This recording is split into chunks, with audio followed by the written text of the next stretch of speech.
à tous et bienvenue dans Projetez-vous, votre rendez-vous hebdomadaire pour explorer l'univers passionnant de la gestion de projet. Je suis Mirvet Mtimet, j'ai plus de 10 ans d'expérience en tant que chef de projet et PMO, je suis certifié Project Management professionnel et je suis bénévole au Project Management Institute, référence mondiale en gestion de projet. Transmettre mes connaissances et vous accompagner dans la gestion de vos projets, qu'ils soient professionnels ou personnels, c'est mon défi. Car oui, bien maîtriser les rouages de la gestion de projet, c'est s'ouvrir les portes du succès dans tous les aspects de votre vie. Vous êtes curieux et avez envie d'en apprendre plus, vous souhaitez donner du peps à votre carrière ou transformer vos équipes et vos entreprises, je prends soin à vous apporter les bonnes connaissances à chaque épisode. Imaginez maîtriser l'art de transformer une simple idée en un projet réussi, de naviguer avec aisance entre les défis de coordination de budget et de délai. C'est ce monde que je vous propose de découvrir à travers Projetez-vous. Et parce que le monde évolue constamment, j'aborderai les tendances et les actualités. Qu'il s'agisse de nouvelles technologies, nouvelles méthodologies, d'outils innovants ou de changements dans les normes et pratiques du secteur, Projetez-vous sera votre source d'information. Et ce n'est pas tout, j'invite des professionnels aguerris qui partageront avec nous leurs expériences et leurs méthodes sur des thèmes variés et captivants. Alors, prêt à transformer vos projets en réussites éclatantes, rejoignez-moi dans cette aventure. Ensemble, faisons de la gestion de projet votre atout pour l'excellence.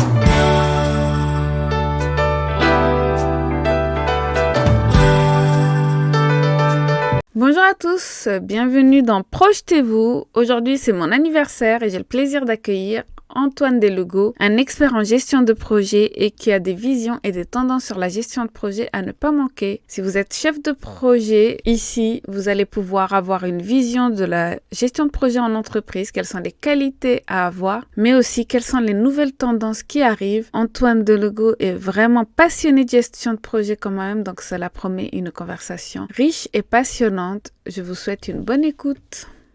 Bonjour à tous et bienvenue dans ce nouvel épisode de Projetez-vous, le podcast dédié à la gestion de projet.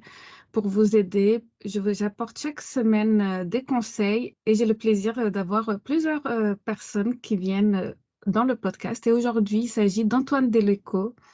D'Antoine Delugo, qui est le responsable du Centre d'excellence en management de projet et programme du groupe Scalian et il est aussi le directeur de l'agence de Sophia Angelopoulos. On parlera de l'évolution de la gestion de projet et comment nous, en tant que gestionnaires de projet, pouvons rester à la pointe de l'innovation.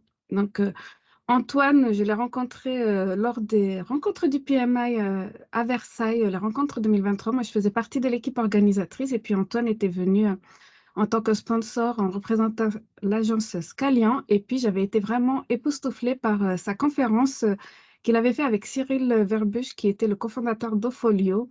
Et c'est pour ça que j'ai vraiment tenu à t'inviter, Antoine. Donc, merci d'être avec nous aujourd'hui. Merci Mirvet.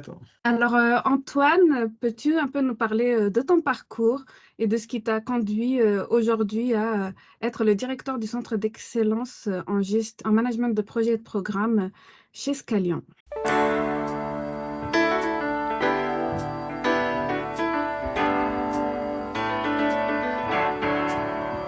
Avec plaisir. Alors, donc Antoine Delugo, moi j'ai 41 ans, je suis sur la Côte d'Azur. Je suis pacsé, papa de 2 enfants et effectivement ma vie tourne essentiellement autour du projet depuis les débuts de mon expérience professionnelle. Ingénieur de formation et spécialisé suite à un master en administration des entreprises. Finalement, j'ai tout de suite pris le parti d'intégrer des project office, notamment dans le secteur de l'électronique, pour travailler à la construction de nouveaux centres de R&D. Le métier du projet m'a passionné, m'a permis d'évoluer aussi dans des ESN, plutôt sur des projets informatiques, où j'ai eu l'occasion de participer à des grands chantiers, programmes de rénovation de systèmes d'information, puis ensuite d'évoluer dans le secteur de l'aérien et du tourisme, avant de prendre des fonctions managériales au sein de la société Scalian, il y a un petit peu plus de 8 ans de ça, pour développer l'ensemble de nos activités de pilotage de projets et programmes dans divers secteurs que sont l'aéronautique, la défense, le naval, l'IT, bien évidemment, de là où je venais, plus particulièrement l'automobile, l'énergie aussi, bien évidemment, et tout secteur confondu, en fait. Au sein donc Scalian, c'est à la fois un groupe international qui fédère aujourd'hui un petit peu plus de 6000 spécialistes, avec une dualité très forte entre le digital et le management des opérations, que ce soit le management de la supply chain, donc des achats, de la qualité, tout ce qui tourne autour de la sustainability également, et le pilotage de grosses opérations industrielles avec des forts enjeux de complexité. Scalian est présent dans 11 pays et nos activités s'adressent en grande majorité à des grands comptes tout secteur confondu, un petit peu ce que j'évoquais tout à l'heure. Ben, merci beaucoup. En tout cas, on a ça en commun. C'est que moi aussi, j'ai vraiment centré ma carrière sur la gestion de projet. Et puis, ben, on est tout à fait d'accord sur le fait que ce soit un domaine qui touche tout secteur. Et moi aussi, c'est ce qui m'intéresse, c'est de pouvoir travailler dans l'aéronautique, dans le transport, dans le luxe, la distribution. Je pense qu'il y a vraiment beaucoup de choses communes entre tous les projets. Et ben, aujourd'hui, je pense qu'il y a, nos auditeurs se posent beaucoup de questions. Et une des premières questions qui soucient nos auditeurs, que ce soit des futurs chefs de projet, des chefs de projet ou même des responsables d'entreprise, quels sont les facteurs d'échec dans le projet d'après toi? Qu'est-ce que tu as vu qui était commun souvent dans les entreprises, toi ou tes équipes, quand vous allez aider un client?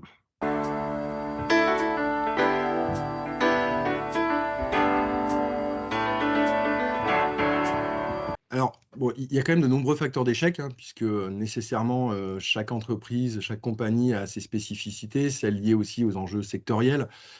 Et puis naturellement, on est sur des projets où finalement ce qui en fait la composante, ce sont les hommes. Mais, je dirais, il y a plusieurs facteurs d'échec. Moi, celui qui me viendrait à l'esprit en premier, c'est surtout et avant tout le déficit de culture projet, qu'on observe, hein, dans de nombreuses entreprises. Le second, je pense qu'il sera plus lié à la notion de l'intégration dans l'écosystème des organisations, et la troisième, elle relève plus d'une opportunité finalement que certaines organisations ne préparent pas suffisamment, c'est la consistance et la pertinence des données liées au pilotage et liées au projet. Alors, in fine, si je reviens sur le premier, le manque de culture projet, ce dont je m'aperçois, c'est que c'est pas simplement qu'une pratique nécessaire, le management de projet, c'est surtout et avant tout un véritable métier. Aujourd'hui, et le PMI est là aussi pour proposer des parcours de formation et de certification pour faire évoluer et professionnaliser ces pratiques. Mais je trouve qu'à date, c'est une filière et un état d'esprit, le management de projet, qui ne se résume pas simplement à un simple parcours d'évolution. On n'évolue pas en tant qu'expert technique pour ensuite devenir manager de projet. Parce qu'aujourd'hui, on retrouve beaucoup, à mon sens, dans la grande majorité des chefs de projet, euh, quand je dis grande majorité, allez, 30 à 40% malgré tout, des managers de projet qui sont devenus au fil des années parce qu'ils étaient bons sur les métiers de leur entreprise.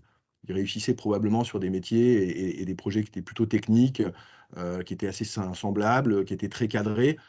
Mais les entreprises n'ont pas nécessairement développé une forte culture métier autour du management de projet. Donc finalement, je trouve que le résultat derrière, c'est qu'on a un taux d'échec qui est assez significatif. On ne prend pas en compte le nombre de projets qui est aujourd'hui en mode sauvetage, pour lequel finalement on perd la confiance vis-à-vis de nos sponsors, ou alors celle-ci a été complètement déconstruite avec nos clients, et on ne sait plus vraiment comment on va s'en sortir, à quel horizon. Tout ça, c'est aussi lié au fait qu'on n'utilise pas nécessairement les bons standards. Et derrière ces standards, il y a de la méthode, il y a des pratiques, il y a des outils, et il faut être en capacité de les déployer pour avoir le juste niveau de pilotage qui résonne par rapport aux enjeux des affaires. Et tout ça, ça nécessite d'avoir une pleine maîtrise de ce qu'est le métier de manager de projet. Alors, Oui, attends, je forcément, vais rebondir avant tes deux autres facteurs. Je suis tout à fait bien d'accord sûr. avec toi.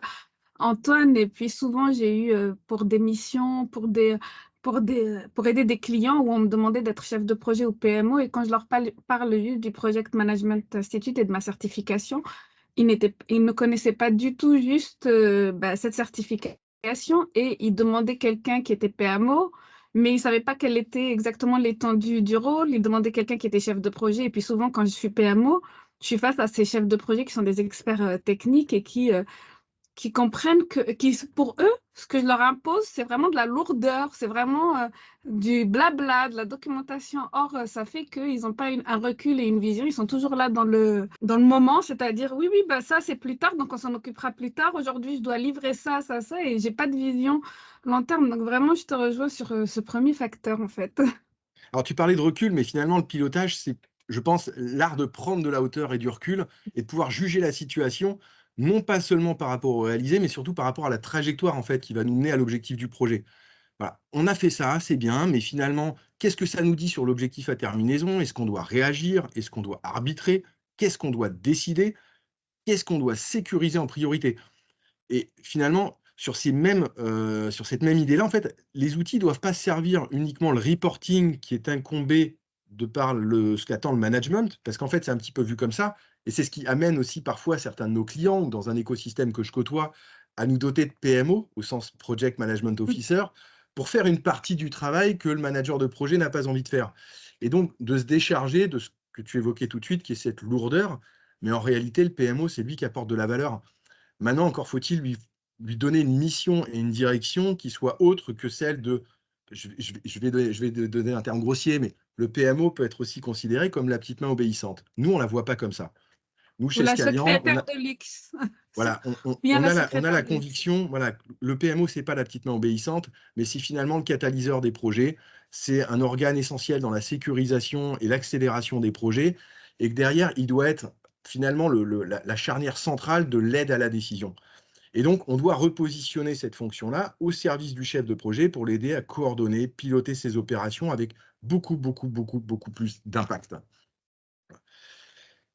Alors, donc, effectivement, j'évoquais ce manque de culture projet. Et encore une fois, quand on parle de PMO, je vais peut-être insister dessus, mais ça reste un animal polymorphe. Un PMO, c'est quelqu'un qui va faire tantôt du planning, de la coordination, de la gestion de coûts, de l'analyse et du suivi de risque, qui va associer aussi le chef de projet dans toute la cartographie des parties prenantes et la stratégie de management de ces derniers. C'est quelqu'un qui peut avoir une spécialisation dans un domaine particulier que je viens d'évoquer, ou au contraire avoir à couvrir l'ensemble de ces domaines de connaissances et des processus qui sont associés. Et finalement, c'est là où finalement, moi, j'arrive sur un deuxième facteur d'échec, je pense important, qui sont les problématiques d'intégration et le manque de vision globale. En fait, on se rend compte qu'aujourd'hui, quand on lance un projet, on a beaucoup, beaucoup de difficultés à fédérer, à aligner l'ensemble des parties prenantes, et en conséquence, on se retrouve dans des organisations qui sont particulièrement silotées. Donc, la question est comment j'arrive à intégrer l'écosystème interne et externe pour suivre les mêmes processus, les mêmes pratiques, les mêmes outils. On est dans des contextes d'autant plus déployés avec ce qu'on appelle l'entreprise étendue, c'est-à-dire que les gros projets industriels aujourd'hui, et compte tenu des enjeux liés à la souveraineté, liés à la sobriété énergétique, on a des projets industriels très très lourds qui se lancent avec des dimensions de partenariat, de sous-traitance, de co-traitance, et donc de multiples acteurs qui interviennent sur ces aspects projets. Et finalement, comment on les fait parler un même langage, comment on arrive à synchroniser toutes ces personnes et tous ces humains avec une gouvernance qui soit fluide, qui facilite l'alignement et qui évite justement d'occasionner des retards, qui offre la visibilité nécessaire sur les plannings de chacun, sur les contraintes, les dépendances, les risques, les actions. Donc ça, c'est le premier point. En évoquant l'intégration, moi j'invoquerais aussi l'intégration des aspects culturels. On est de plus en plus dans des projets internationaux, avec des dimensions mondiales. Comment faire travailler des cultures qui vont être asiatiques, avec des cultures africaines, des cultures issues de l'Europe, et donc des cultures plus latines, et des cultures aussi américaines. Il y a des approches d'ailleurs en management de projet qui sont assez différentes sur chacune de ces plaques mondiales. Et c'est un des rôles clés du manager de projet, de pouvoir considérer ces différences et de réussir à fédérer et à créer une dimension one team. Après, l'intégration, sur une dimension intégration, je penserai aussi à l'intégration des risques.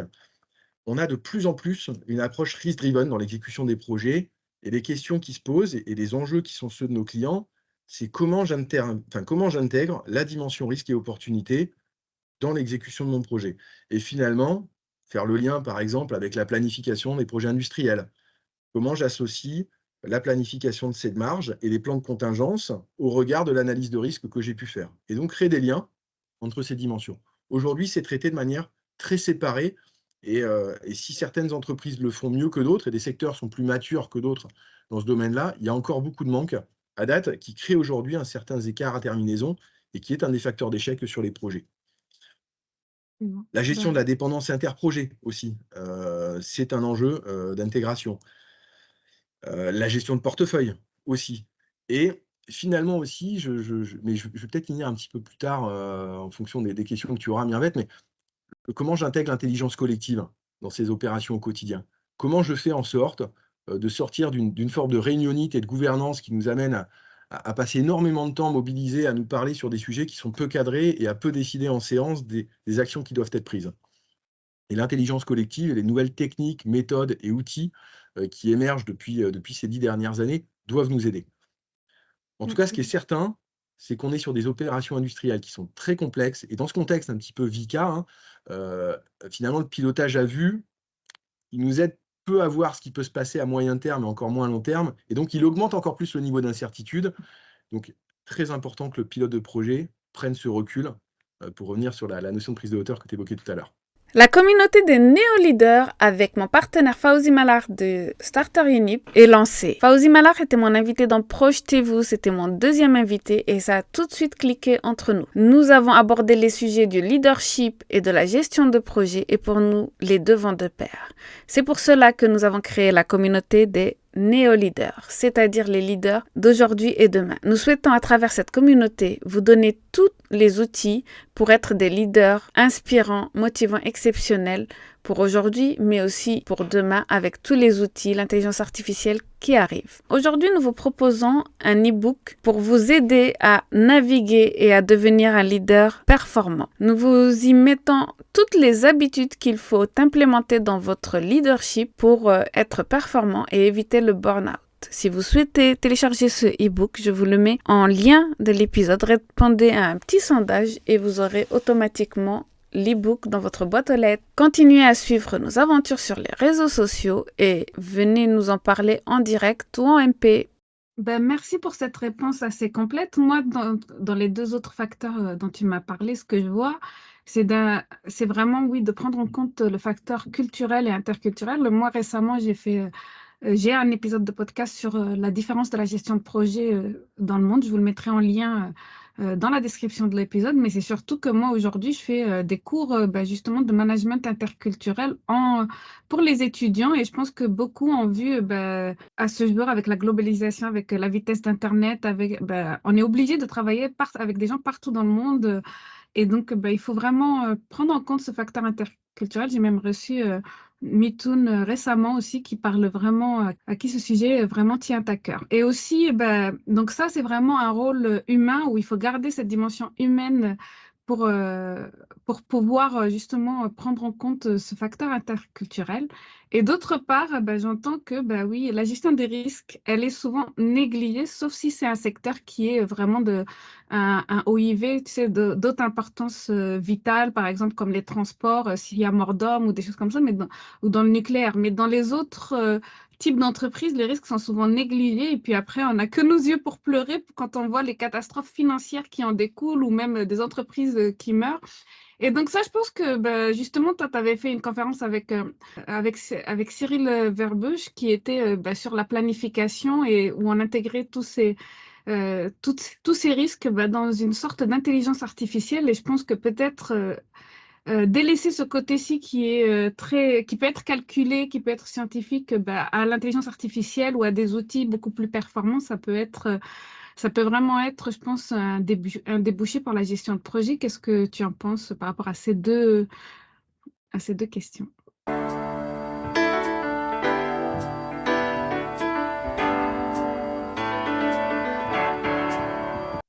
En fait, dès lors qu'on parle d'intelligence artificielle, aujourd'hui, la porte s'ouvre, hein, elle est grande, et on en voit toutes les perspectives offertes par l'IA générative depuis l'avènement et l'essor de ChatGPT, où finalement, c'est à la fois un accélérateur hein, dans l'intégration de l'IA au quotidien, dans toutes nos opérations et dans toutes nos fonctions, y compris dans le management de projet. PMI Infinity, d'ailleurs, qui est l'IA générative développée par le PMI, en est un très bel exemple. Et on s'aperçoit que tout ça repose quand même sur une chose essentielle qui est la donnée, sa persistance, sa qualité. Et en fait, ça fait des années qu'on sensibilise nos clients justement à cet essor de l'IA qui va s'accélérer et qui dorénavant est au cœur de notre quotidien. Je parle même plus de demain, maintenant je parle d'aujourd'hui. Donc c'est absolument pas nouveau, mais ça l'est d'autant plus vrai avec l'émergence de l'IA. Un des facteurs d'échec, hein, et je pense que c'est un des derniers que je trouvais intéressant d'évoquer, c'est ce manque de données exploitables de l'historique projet. On a dans les processus de pilotage un processus qui est la clôture de projet. Dans le cadre de ces bilans de projet, on se pose la question de ce qui nous a amené à avoir un écart à terminaison sur des aspects financiers, sur des aspects délais, sur d'autres dimensions aussi, y compris le périmètre, etc. Et toute cette étape est essentielle, elle est cruciale pour capitaliser, parce que chaque projet est unique, il a ses caractéristiques, et au travers de cette grille de caractérisation, on doit pouvoir capitaliser sur ce qui a été un accélérateur, une opportunité qui nous a aidé à transformer la réussite de ce projet-là, à prendre de l'avance, mais aussi à tout ce qui nous a finalement amené à prendre du retard, à amener des écarts d'un point de vue financier, et à pouvoir les utiliser demain dans le cadre d'exécution d'opérations qui présentent des similitudes avec ces opérations passées.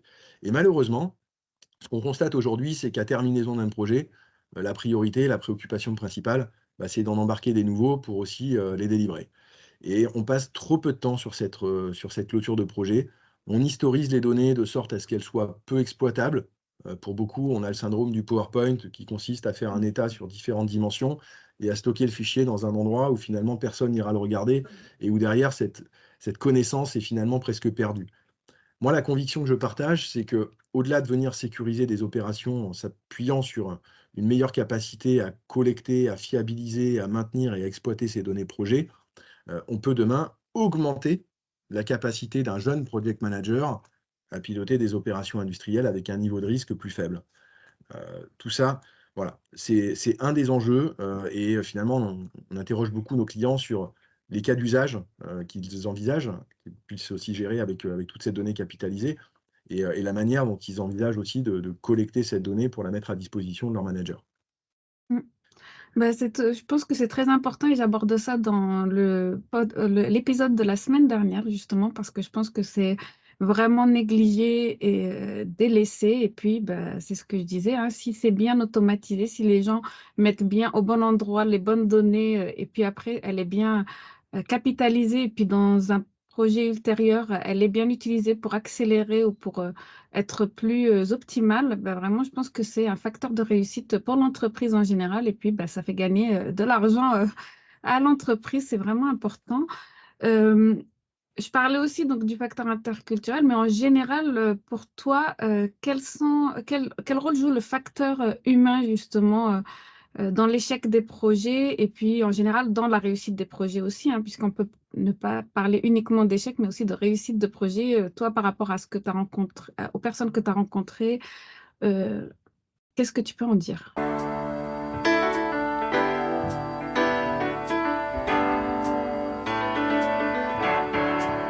Alors, le projet, c'est vrai que, enfin, c'est avant tout une histoire d'homme et c'est là où on est aussi assez serein, que ce soit chez Scalian et j'imagine chez nos autres confrères, c'est que l'IA nous remplacera pas, dans la capacité qu'on a à apporter de l'appui au pilotage à nos différents clients et partenaires. Après, le rôle que joue le facteur humain sur ces projets-là et face à ces facteurs d'échec, c'est un sujet qui est vaste, hein, on pourrait y passer quelques heures, mais moi, je vais me focaliser peut-être sur 2 aspects, en tout cas les premiers qui me viennent, à l'esprit.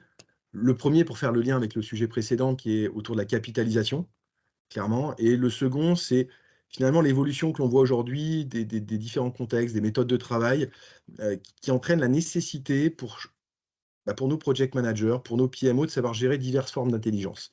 On va en reparler, hein, que ce soit l'intelligence relationnelle, émotionnelle, collective, pourquoi pas artificielle aussi, hein, avec Mm. tout ce qu'on vient de se raconter. Peut-être pour revenir sur la capacité de capitalisation, l'humain, voilà, il a un rôle particulièrement prégnant là-dedans parce que il doit pouvoir bâtir un socle solide pour les projets. Et donc pour ça, instaurer une culture de la capitalisation en continu durant tout le cycle de vie, et pas justement nécessairement pendant cette réunion de clôture que j'évoquais tout à l'heure, quand bien même elle aurait eu lieu d'ailleurs, tout ça nous permet de répondre à un certain nombre de constats. En tout cas, moi, ce que je vois, c'est qu'il y a beaucoup de projets, tu évoquais tout de suite le secteur de l'énergie tout à l'heure, mais moi je pense au génie civil, je pense à l'aéronautique, au transport. On est sur des projets sur des temps très longs. On a sur ces projets-là, sur ces opérations, des études préalables qui peuvent prendre jusqu'à 5 ans, voire plus. On a aussi une instabilité assez croissante dans les organisations qui sont générées par, je pense, la volonté des générations Z et des générations alpha de ne pas rester trop longtemps sur un même poste, voire dans la même entreprise. Mm. Donc, parce qu'on a beaucoup de turnover, engendré aussi par ces générations qui ont besoin de changement et de mouvement en permanence, eh bien, la nécessité de capitaliser pour asseoir une continuité de service, maintenir un niveau de connaissance sur l'intégralité du cycle de vie d'un projet, elle est d'autant plus cruciale. D'autant plus que ces générations-là, et pour ne pas les décrier parce qu'elles ont beaucoup de valeur, mais elles viennent aussi avec leurs attentes, elles rechignent, voire même, bon, elles sont un peu plus reluctantes à toutes les activités qui vont être un peu rébarbatives ou moins valorisées. On a tous une part de bullshit job en fait dans notre quotidien, mais pour autant cette part elle est moindre aujourd'hui dans les générations Z et alpha, et donc c'est important aussi de réussir à opérer cette capitalisation, quand bien même, pour ces générations, elle a peut-être moins de sens. Ils sont plus dans une logique de consommation et donc il faut qu'on les aide aussi à comprendre, ce que ça peut leur amener et ce que ça peut apporter à leurs successeurs. Et puis, on est aussi dans des modèles où les modifications d'organisation de projet sont de plus en plus fréquentes en cours d'exécution. Voilà, on peut avoir, sans parler des équipes projets où il peut y avoir un turnover important, pour plein de raisons différentes, des modes d'organisation qui évoluent. Et puis, nécessairement, avec toute cette incertitude aussi qui augmente du fait voilà, des nouveaux leviers technologiques, de nos organisations qui se complexifient, ça nous oblige finalement, pour se préparer et mieux s'y préparer, à regarder dans le passé. Donc, ça devient de plus en plus important d'automatiser les processus de production de données d'historique et donc justement d'automatiser cette capitalisation et de faire en sorte que l'humain ait finalement justement cette culture de la capitalisation sans avoir à y passer des heures au carré. Donc c'est important, je pense aussi, de se focaliser sur tout le processus d'onboarding des nouveaux équipiers sur un projet, de travailler sans cesse à repositionner chacun sur des activités à plus forte valeur ajoutée au travers de cette automatisation. Et puis, finalement, de donner de la valeur à cette donnée projet en passant bien plus de temps et en recentrant l'activité de nos équipes PMO notamment sur l'analyse de cette donnée plutôt que sur la collecte. Fut un temps, et aujourd'hui, bien évidemment, le barycentre est en train d'évoluer, mais on passait 80% de son temps à capturer de l'information et 20% à l'analyser, tant bien même à essayer de produire des recommandations pour asseoir une aide à la décision dans le pilotage. Aujourd'hui, on essaye d'inverser ce Pareto. Et nécessairement, toute cette donnée, elle doit nous aider à faciliter le processus de décision, à avoir justement des décisions qui sont basées sur du factuel, qui sont basées sur de l'objectif et qui ne sont pas simplement du ressort du ressenti. Donc ça, c'est finalement un des premiers points dans lequel l'humain, je pense, joue un rôle très important. Sans humain, cette capacité à automatiser, à capitaliser en continu, elle ne se fera pas. Et après, je pense que c'est plutôt finalement une autre capacité qu'aurait l'humain, c'est celle de gérer plusieurs formes d'intelligence. Là-dessus, moi, j'en vois plusieurs, après, sans avoir une approche ultra théorique, parce qu'elle vient plutôt du terrain. Moi, je parle beaucoup d'intelligence d'adaptation. Ça, c'est très important. Enfin, nos équipes de managers de projet, ceux qu'on recrute aujourd'hui, ceux qu'on forme, ceux qu'on met à disposition de nos clients, nécessairement, ils ont cette intelligence d'adaptation. Parce que de toute façon, on fait de plus en plus appel à des personnes qui vont avoir la capacité à s'adapter en permanence à une dynamique de changement. Le changement, il est constant. Il est constant. On a toujours fait comme ça, c'est plus dans notre langage, c'est plus possible. Il y a très peu de projets qui aujourd'hui s'exécutent de la même manière que des projets précédents. Sauf quand on est dans une forme de répétition, mais dans ce cas-là, le caractère incertain n'existant pas, finalement, il y a effectivement moins besoin. Après, au-delà de l'intelligence d'adaptation, moi, je parle beaucoup je parle beaucoup d'intelligence émotionnelle. On a dans chaque projet, par nature, une multiplicité de parties prenantes. On a des changements de cap, on a des décisions délicates à prendre, on a des points de vue divergents. Il est nécessaire pour ça d'avoir une capacité de rentrer en empathie particulièrement développée, de se mettre à la place de ses partenaires, de ses équipiers, de son sponsor, de ses sous-traitants, et de comprendre avec bienveillance quels peuvent être les chemins qui nous amènent à avoir une meilleure adhésion de l'ensemble des parties prenantes et à faciliter la gestion des conflits. Ça, c'est important parce qu'il n'y a rien de pire qu'une résistance pour venir apporter un frein sur un projet qui n'avait pas besoin d'être ralenti. Et donc, avoir dans nos équipes des managers, des équipes en soutien aux opérations qui ont cette capacité à appréhender la diversité des perceptions entre ceux qui vont réfléchir avec la tête, avec les mains, donc très opérationnel, ou dans l'émotion, avec le cœur, et être capable de comprendre qu'à chaque fois qu'il y a un changement, ça va induire des réactions et qu'il faut anticiper ces réactions pour mieux communiquer auprès des parties prenantes et faciliter l'acceptation et créer l'adhésion des équipes. Une autre forme d'intelligence qui est très prégnante depuis l'événement des mouvements agiles, c'est l'intelligence collective. Et au-delà de la capacité d'empathie que j'évoquais tout à l'heure, d'être capable justement de systématiquement trouver le chemin le plus court et le plus rapide, mais qui contribue au meilleur confort des équipes, d'être capable de faire émerger des idées qui viennent de la pluralité du parterre d'individus qui va être consulté. Et pour ça, il y a des méthodes, il y a des processus, il y a des pratiques qui s'enseignent, qui permettent justement d'aller plus vite. Donc quand on parle de facilitation en intelligence collective, moi, j'ai la conviction qu'on doit aller de plus en plus vers l'animation de ce genre d'atelier, quitte à ce qu'il soit très court, très succinct, qu'il s'inspire des pratiques et des méthodes mises en œuvre dans les cadres agiles, pour sortir de ces réunionites où finalement très peu parlent et s'expriment, où les décisions sont prises à la machine à café, au détour d'un couloir, et où derrière, ça crée de la frustration et où on a le sentiment que c'est plus le subjectif qui l'emporte que l'objectif. Et puis, pour terminer, peut-être sur peut-être une ou deux formes d'intelligence supplémentaire, je pense qu'il y a l'intelligence relationnelle. Celle-ci, elle est très importante dans nos métiers. Et la qualité des relations qu'on entretient aussi au sein de l'équipe projet, avec ses clients, avec ses sponsors, elle facilite la création d'un cadre de confort. Elle permet de tisser des liens forts au sein de l'équipe et surtout, elle permet de communiquer avec impact. Ça, c'est important. Choisir les bons canaux, le bon style, la bonne forme de communication, le vocable adapté, ça, c'est important.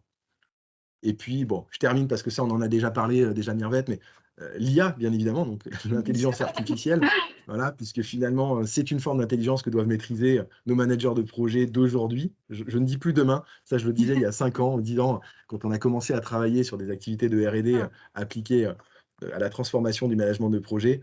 C'est plus un futur proche, c'est maintenant. Et donc, chacun doit prendre conscience qu'il sera indispensable demain, et donc aujourd'hui, de maîtriser l'IA et de savoir comment l'appliquer à des fins de pilotage. Ben, En tout merci, je cas, pense que tu es tout à fait en ligne avec le PMI qui demande plus à ses managers, à ses chefs de projet, à ses PMO d'être des techniciens de la gestion de projet, comme on dit, mais d'une part d'être beaucoup plus humain et de comprendre cette complexité à travers ce que tu as dit, l'intelligence collective, l'intelligence relationnelle. Parce que il a bien compris comme toi que le rôle du facteur humain est vraiment important dans la réussite des projets et avec l'intelligence artificielle qui arrive, ça fait que le rôle du chef de projet va aussi plus se diriger vers ce côté humain et cette capacité à comprendre, comme tu disais, tous les intérêts de toutes les parties prenantes pour pouvoir faire qu'il n'y ait pas de frein dans son projet. La résolution de gestion de crise, mais avant la résolution de gestion de crise, la prévention des crises, avant la résolution des crises, la prévention des crises, justement. Et ça fait avec un bon chef de projet, un bon PMO, un bon chef de programme doit avoir cette capacité-là à comprendre, cette intelligence, comme tu dis, intelligence collective, intelligence relationnelle, intelligence d'adaptation, bien sûr.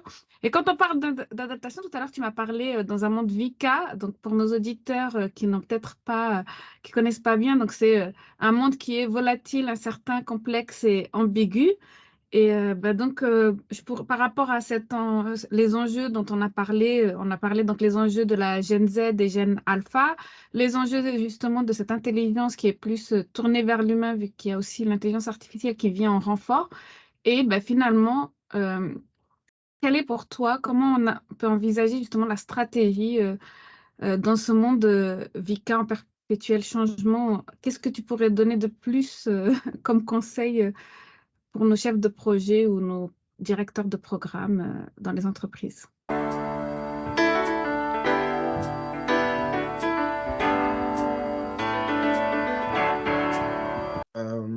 Peut-être avant de revenir à la stratégie, moi je me pose un peu la question de ce qui peuvent être des axes de développement majeurs en fait dans le management de projet. Alors, la prise en compte du facteur humain, je l'évoquais tout à l'heure, parce que mine de rien, c'est à la fois la première cause d'échec ou le facteur clé de succès des projets. On le voit un petit peu selon le verre à moitié vide ou à moitié plein.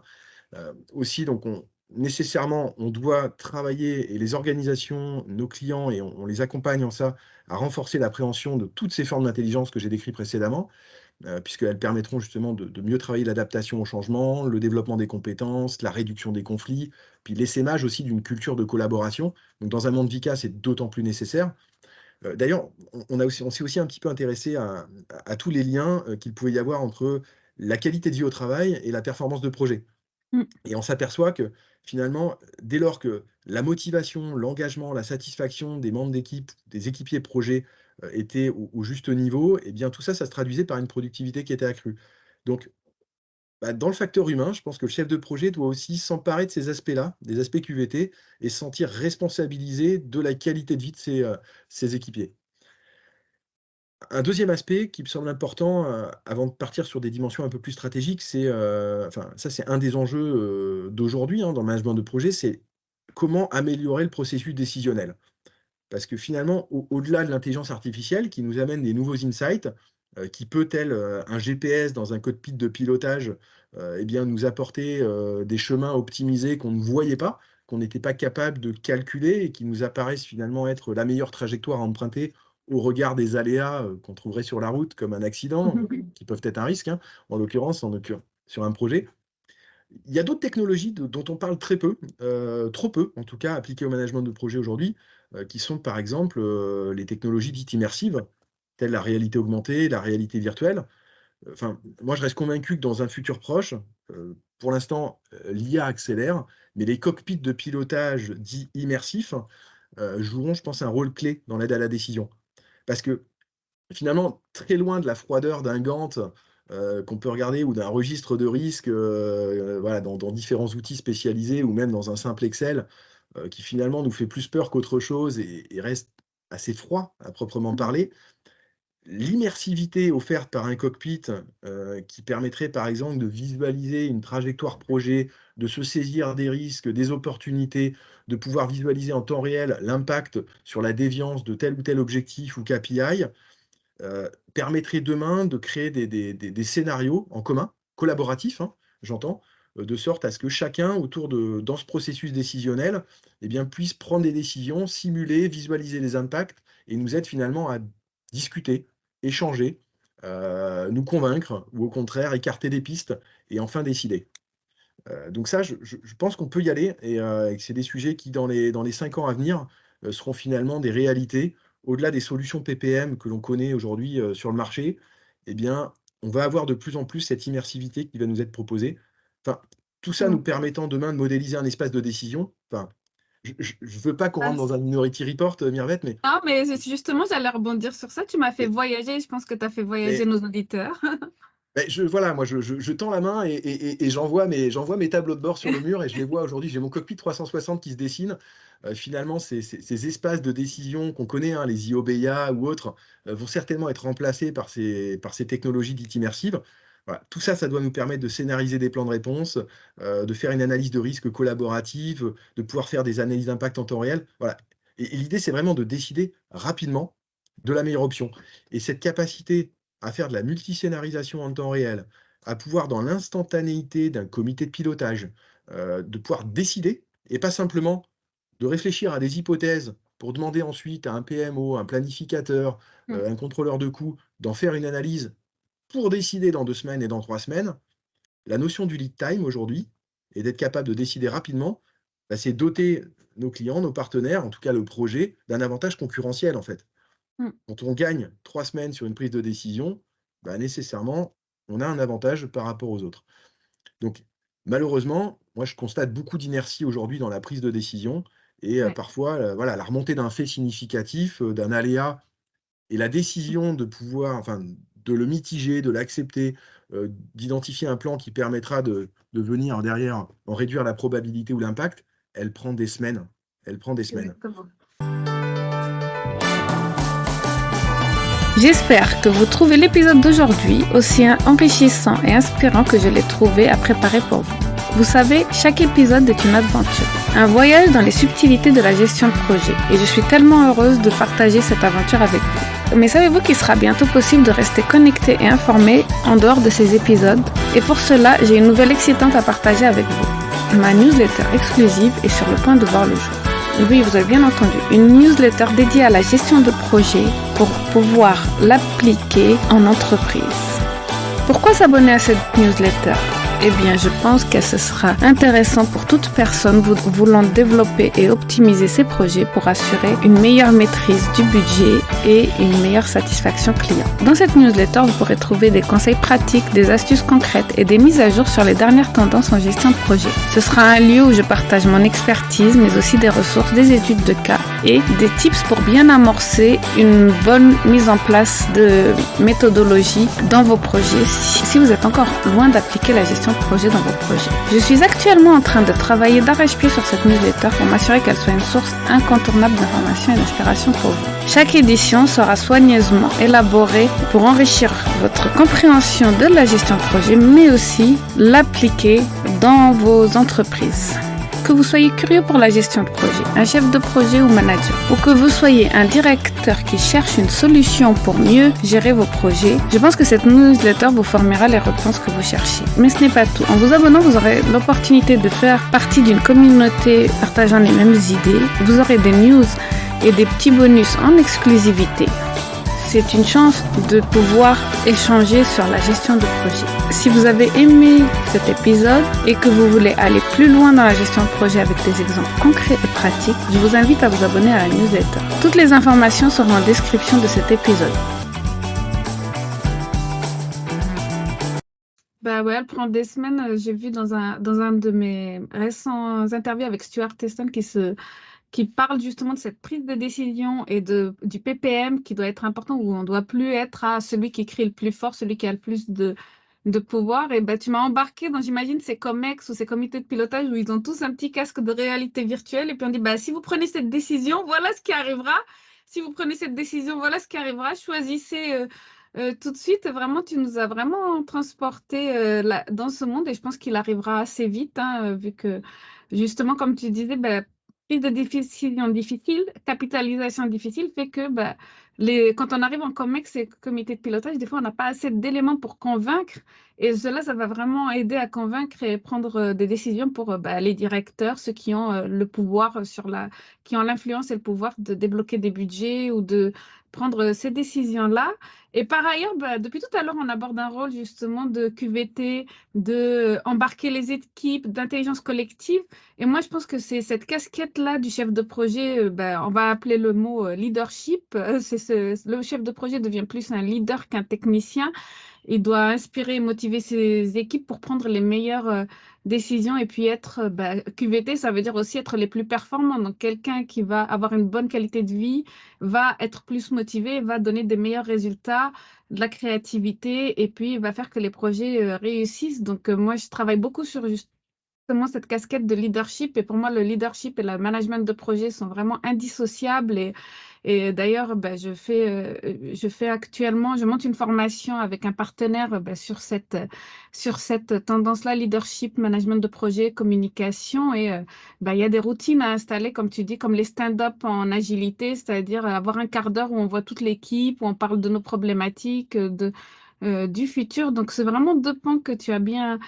Heureusement que tu t'es arrêté sur cette question d'enjeu d'aujourd'hui et de demain. Donc, au-delà de vraiment euh, avoir toutes les intelligences, de voir Gen Z et Gen Alpha et de pouvoir les intégrer dans nos projets, c'est vraiment deux pans qui sont très intéressants. Et puis, ben, on peut finalement passer à la stratégie dans le monde de Vika dont tu peux nous parler parce que je pense que tu as vraiment une bonne visibilité, une bonne vision des projets aujourd'hui, actuellement, mais aussi dans les 5 prochaines années. Est-ce que tu peux nous en dire plus?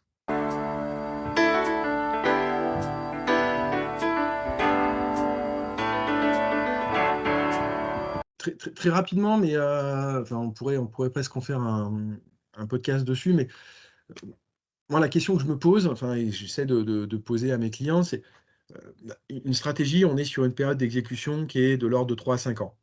Mm. Et finalement, définir une stratégie, c'est pas graver dans le marbre un plan dont on est demain en incapacité totale de s'adapter à des contextes qui vont être perpétuellement en mouvement. Et moi, ce que j'ai tendance à rappeler, c'est surtout, enfin, la question, c'est l'alignement stratégique et comment les organisations, finalement, mettent en œuvre des processus qui leur permettent, au travers de grands objectifs qui sont ceux de l'entreprise, eh bien, d'en décliner derrière des objectifs qui vont être plus opérationnels et qui vont répondre à cette stratégie-là. L'objectif, c'est de mettre toute l'organisation centrée et focusée sur l'atteinte de cette stratégie. Et voilà, il y a un économiste que beaucoup connaissent en management de projet, qui est Peter Drucker, qui disait qu'il n'y a rien de pire ou rien de plus inutile que de faire avec efficacité quelque chose qui n'avait pas besoin d'être fait. Voilà, bah, c'est à peu près pareil pour la stratégie. S'il n'y a pas d'alignement entre les acteurs qui y contribuent, on va avoir toute une organisation qui est centrée à mettre de l'effort sur une activité qui finalement ne répond pas ou répond partiellement à la stratégie. Alors, ce qui est donc intéressant, c'est de se dire, je dois nécessairement avoir une réflexion sur comment cette stratégie se décline en macro-objectifs. On parle beaucoup d'OKR, qui est une excellente alternative à ce qu'on appelle la planification stratégique, donc les Objectives and Key Results, et se Oui. poser la question de comment je vais mesurer ces objectifs et de réfléchir ensuite sur des grands axes à tous ceux qui contribueront, de près ou de loin, et quelle qu'en soit leur fonction et les départements, à l'atteinte de ces objectifs. Et pour chacun d'entre eux, de se poser la question des impacts que l'on attend de leur part, qui peuvent être d'ailleurs caractérisés par des indicateurs mesurables, hein. Ça peut être, cette fois-ci, non plus des OKR, mais ce qu'on va appeler des indicateurs clés, des KPI, pas simplement des indicateurs. Ça peut permettre de mesurer de manière très objective ou très qualitative ou quantitative des actions que l'on va attendre de leur part, des résultats qui vont devoir être générés par leur organisation, par leurs équipes, et ensuite pouvoir être capable, par rapport à ces indicateurs, de le décliner en plan d'action. Pourquoi c'est important? Parce qu'en fait, ça permet très vite de mesurer si les actions que l'on lance créent de l'impact sur ces indicateurs qui eux-mêmes alimentent et servent les objectifs stratégiques de l'entreprise. Et de pouvoir se réorienter en annihilant certaines actions qui ne créent pas suffisamment d'impact, en diversifiant les actions et en pouvant justement les mesurer à échéance régulière. Ça, c'est particulièrement intéressant parce que ça permet de distribuer l'effort, de visualiser l'impact associé, de réagir et de pouvoir très vite repositionner de l'énergie et donc renforcer un plan d'action sur certains indicateurs dont on cherche à en accroître finalement les résultats. Donc ça nous donne toute liberté à l'avance de supprimer des plans d'action. Et moi, j'utilise une technique et je la déploie assez souvent auprès de mes équipes et de mes clients en particulier, qui est c'est une technique un peu d'agiliste, hein, qu'on appelle le product mapping, l'impact mapping à proprement parler, mais je l'applique finalement à la planification stratégique. Et c'est une alternative qui est finalement connectable à la méthode des OKR. Voilà, et si certains veulent en discuter un peu plus en détail et que je représente des exemples, ce sera avec grand plaisir. Mais juste, je reviens, excuse-moi Mirvette, et je fais un tout petit pas en arrière sur ce que tu disais. Alors, oui, oui, je t'ai peut-être fait rêver tout à l'heure quand je t'ai parlé de cockpit immersif, mais il n'y a pas un écart si important entre le rêve et la réalité. Et ça, c'est important de le noter. Les concepts théoriques, et on visualise un petit peu au travers voilà, de grands films qui nous laissent à penser que le futur est particulièrement magique et doté de technologies partout. Mais en fait, ce qui est très important de dire aujourd'hui, c'est que au-delà des technos, la réalité virtuelle, la réalité augmentée, l'automatisation, le robotic process automation, l'intelligence artificielle, il y a des travaux de recherche et développement qui ont été engagés ces dernières années. Scalian a pris une part très importante dans ces travaux-là. On s'est associé à des laboratoires académiques, notamment, je pense au centre de génie industriel de l'IMT Albi, des mines d'Albi, qui nous a aidés justement dans le cadre d'un laboratoire commun à travailler sur ce qu'on appelle la physique de décision. POD, voilà, si vous en entendez parler, et je vous invite à écouter de nombreuses conférences qui ont été faites par des professeurs de recherche de ce laboratoire ou par nos équipes du Scalian Lab. Et en fait, l'idée de la physique de décision, c'est d'être capable de modéliser, telle une force, finalement, l'impact que peut avoir un risque ou une opportunité sur un indicateur projet. Ça peut être la triptyque ou qualité-délai, ça peut être une dimension autre, comme la valeur, ça peut être d'autres indicateurs. Et donc, des travaux de recherche ont été lancés, des résultats sont particulièrement aboutis et nous permettent aujourd'hui de mesurer l'impact d'une grève sur un réseau d'approvisionnement d'une supply chain. Mais d'autres événements qui peuvent survenir aujourd'hui. Et donc, vraiment à l'image d'une force, hein. Vous poussez et derrière, il y a une réaction. Donc, on est sur des principes de physique appliqués justement au management des opérations industrielles. Ben, c'est super, je mettrai en lien justement quelques-unes de tes ressources pour les auditeurs qui veulent vraiment aller plus loin et je pense que c'est vraiment tout à leur honneur pour évoluer dans leur carrière et pour évoluer dans la vision de gestion de projet, de s'intéresser à ces sujets-là. Merci beaucoup pour ben, voilà, je pense que Scalian justement en tant qu'entreprise vraiment et avec son lab de gestion de projet vraiment innove dans ce secteur-là. Donc ouais, bah, c'est très bien, je vais mettre en et je vais aller lire moi-même ces ressources dont tu as parlé et puis je vais les mettre à disposition des auditeurs. En tout cas. Et donc, bah, tu m'as fait perdre le fil. J'ai oublié ce que tu me disais sur la stratégie, mais la méthode des OKR, moi, j'en ai parlé dans mon épisode de début d'année, justement, où moi aussi, j'applique personnellement et professionnellement. Donc, je pense que c'est une méthode très puissante, comme tu dis, pour justement avoir pour aller vers son objectif, même si des fois on dévie, même si des fois on peut changer, mais vraiment, ça permet de mettre en place tout un tas d'actions pour viser cet objectif et pour être plus efficace, justement, au lieu de se disperser. Et comme tu dis, par rapport à Peter Drucker, d'aller dans une autre direction et puis de freiner parce qu'on n'a pas suivi le plan de route qu'on avait déterminé à la base avec cette méthode qui est très efficace. Donc, je suis vraiment tout à fait d'accord avec toi. Aujourd'hui, donc, tu vois beaucoup de chefs de projet, jeunes, moins jeunes, expérimentés. Quels sont les conseils que tu leur donnerais justement?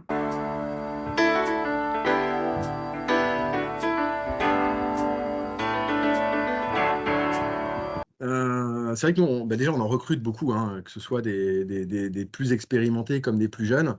D'ailleurs, on s'est même intéressé à des parcours d'évolution professionnelle qui nous permettent de reconvertir des techniciens, des ingénieurs chimistes dans l'agroalimentaire, dans l'énergie, sur ces métiers et en professionnaliser justement ce métier.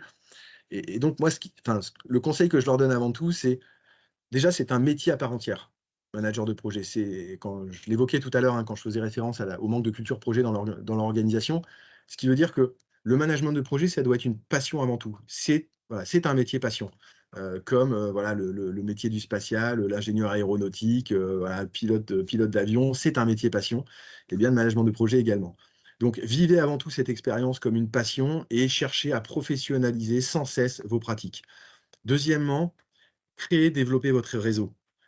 Bien évidemment, nos communautés de pratique au sein du centre d'excellence en management de projet aident nos équipes à partager, à benchmarker ce qui se fait de bien dans certains secteurs, ce qui a été mis en œuvre et créé de l'impact chez différents clients sur certaines typologies de projets. Le PMI est effectivement un réseau externe et un de nos partenaires avec lequel on vient aussi se nourrir des nouvelles tendances et contribuer également à être au plus haut niveau de l'état de l'art. Donc, développer votre réseau, voilà, cultiver justement bien toute la compétence et l'expérience qu'ont pu acquérir vos pairs, que ce soit au sein de Scalian, mais également chez nos confrères et au sein du PMI et d'autres associations. Soyez curieux, intéressez-vous au projet, à la finalité du projet. Il n'y a rien de pire pour un PMO que d'être considéré comme un exécutant parce que son activité à proprement parler, c'est celle de pousser des barres dans des gantes, de faire des analyses d'écart sur un bilan financier. En fait, moi, j'aime à poser la question à mes équipes sur qu'est-ce que tu fais?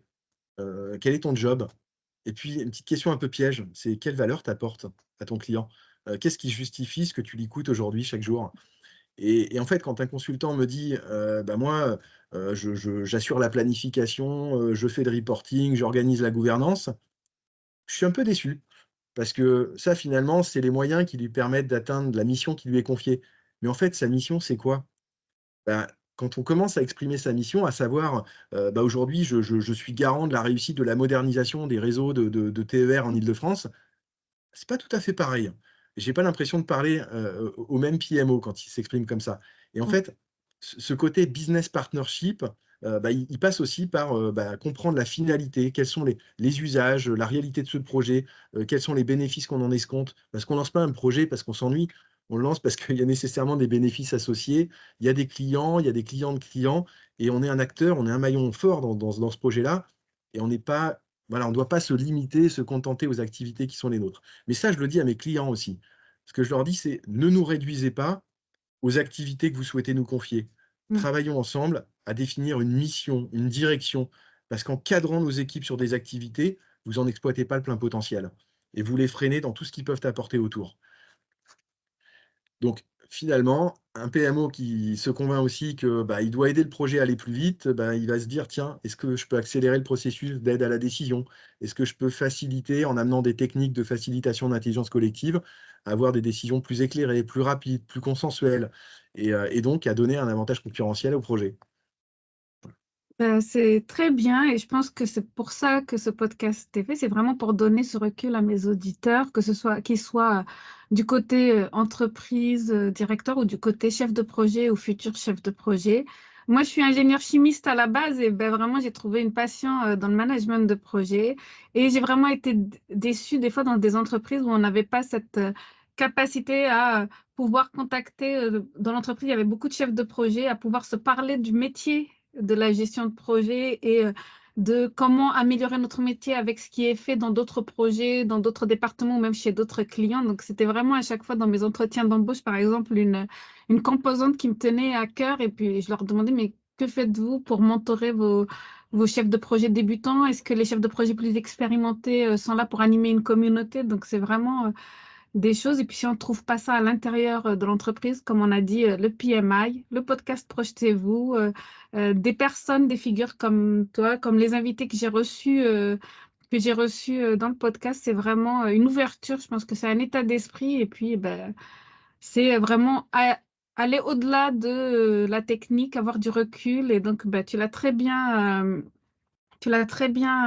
comment dire, tu l'as très bien dit au cours de cet épisode. Je pense que voilà, on arrive à la fin de cet épisode. Je voulais savoir quelles sont tes actualités. Où est-ce que nos auditeurs pourraient te retrouver s'ils avaient des questions? Bah, ils peuvent me retrouver un peu partout parce que je voyage beaucoup et j'ai beaucoup de plaisir à rencontrer mes pairs, mes clients, mes équipes. Donc, partout en France, un peu moins à l'international, mais ça ne pourrait tarder. Non, nos actualités, elles sont passionnantes parce que effectivement, déjà, on est dans une entreprise qui est particulièrement dynamique. On a une croissance qui est très forte et qui va s'accélérer ces années durant. Donc, nécessairement, il y a des opportunités à travailler avec nous. Il y a des opportunités pour nos clients aussi à découvrir la manière dont ils peuvent venir sécuriser leurs opérations industrielles. Moi, je vais parler un petit peu des différents événements dans lesquels on s'intègre, puisque le PMI, je ne cesse d'en parler, mais c'est un partenaire important. Mais pourquoi? Tout simplement parce qu'on est une communauté de passionnés. Je reviens à la passion, hein, qui est le premier conseil que je donnais tout à l'heure. Ça nous Oui. paraît une évidence de contribuer à faire évoluer l'état de l'art, à évangéliser sur cette acculturation au mode projet, aux pratiques, au domaine de connaissances. Donc, on est dans toutes les organisations, enfin dans tous les événements organisés par le PMI, que ce soit dans la région, dans la branche Occitanie, la branche Île-de-France, la branche Côte d'Azur. On est en train de travailler sur la branche Côte d'Azur là, avec un petit événement autour de la mise en œuvre de communautés de pratique. D'ailleurs, ce sera au mois d'avril, mai. Là, on n'a pas encore choisi la date, mais ça va vite arriver. Bien sûr, vous nous retrouverez au début du mois de juin aux rencontres du PMI le 3 et 4 juin à Montpellier. Donc toutes nos équipes seront là et j'ai fort à penser aussi que le casque à réalité virtuelle sera là et vous permettra de visualiser l'impact sur un KPI d'un risque ou d'une opportunité. Je m'y engage, il sera présent, donc venez tester aussi le côté immersif de ce cockpit de pilotage. On a des partenaires qui sont magiques, qui seront autour de nous aussi et qui présenteront leurs solutions technologiques, je dirais même leurs armes technologiques. Et d'ailleurs, ça, c'est effectivement un sujet qui m'anime beaucoup en ce moment et j'en profite pour faire un petit peu de pub à mon collègue Cyril Dofolio, qui était l'objet d'un précédent podcast, Mirvette chez toi. On a effectivement la capacité aujourd'hui à apporter à nos clients des surcouches techno qui arment et augmentent nos PMO dans l'aide à la décision, les aident à se repositionner comme des acteurs clés dans ce processus de décision. Donc, n'hésitez pas, venez à notre rencontre, venez à la rencontre de Cyril Dofolio pour qu'on vous explique également comment cette arme technologique vous aide à faire de la multiscénarisation instantanée, à prendre des décisions dans des comités de pilotage, dans des comités de direction. Voilà, tout ça, ça vous permet de faire énormément d'économies. Ça vous permet aussi de rendre des métiers de planificateurs beaucoup plus attractifs qu'ils ne le sont aujourd'hui. Et voilà. Et on compte sur tout un chacun pour justement contribuer à faire élever le niveau de cette culture projet. Ben, je te Et remercie pour voilà. cette passion et je pense que l'année 2024 va être justement riche en innovation, en passion. Et donc, moi, j'ai assisté, c'est là où je vous ai rencontré, toi et Cyril, physiquement, puisque Cyril, j'avais un peu parlé avant, aux rencontres 2023. Donc, vous êtes vraiment abordable et puis vous proposez des choses vraiment intéressantes. Donc, rendez-vous pour les rencontres du PMI 2024 à Montpellier, qui sont bientôt les 3 et 4 juin, comme tu as dit. Merci bah, d'avoir partagé avec nous ton expertise, tes insights, ta passion. Ça a été vraiment un réel plaisir de discuter avec toi. Est-ce que tu as deux, trois petits mots pour conclure? Et puis sinon, on va fermer l'épisode. Je pense que nos auditeurs ont eu beaucoup de valeur aujourd'hui. Non, non, soyez curieux, cultivez le leadership, vivez ça avec passion, célébrez les succès. Ça, c'est important aussi. Et il n'y a rien de pire que de terminer un beau projet et que le chef de projet se dise, bon, bah, c'est cool, je passe au suivant. Non, fêtez chaque étape, chaque jalon clé. Et le leadership du project manager, il se développe aussi là-dedans, dans cette capacité à négocier du budget, créer des événements, maintenir aussi une qualité de vie et des équipes motivées sur le terrain. Donc, célébrer les succès. Enfin, moi, j'en ai tellement célébré que j'ai fini par être brasseur amateur et à faire mes propres bières parce que ça me coûtait un peu cher. Ah bah, Voilà. une bonne solution pour nos chefs de projet. On en a même au bureau. Ah bah, c'est très important et je pense que ça fait partie de la vie du projet et de la vie de l'entreprise pour motiver les enjeux. Bah, merci d'être venu, Antoine. Merci à Merci nos... beaucoup, Mirvette. Et puis à très bientôt. Et voilà, longue vie au podcast Management de projet. Ça aussi, c'est un beau levier d'acculturation et de diffusion des bonnes pratiques, des personnalités qui composent ce monde-là. Et il y en a encore de nombreuses et j'en sais encore des brillantes à venir. Voilà. Donc, merci à vous d'avoir écouté le podcast Projetez-vous. J'espère que vous avez trouvé cette conversation aussi inspirante que moi. N'hésitez pas à nous contacter si vous avez des questions ou si vous voulez plus de ressources. Et puis, je vous retrouve la semaine prochaine pour un nouvel épisode.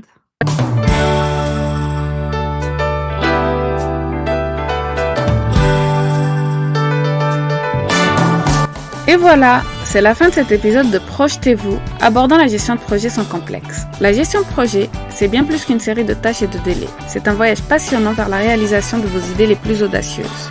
Et j'espère que ce podcast vous a offert des perles de sagesse, des conseils pratiques et cette petite étincelle d'inspiration. Un grand merci de m'avoir accompagné aujourd'hui.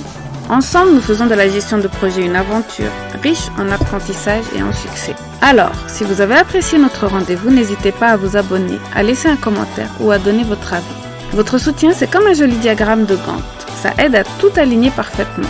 Pour des échanges plus directs, retrouvez-moi sur Instagram.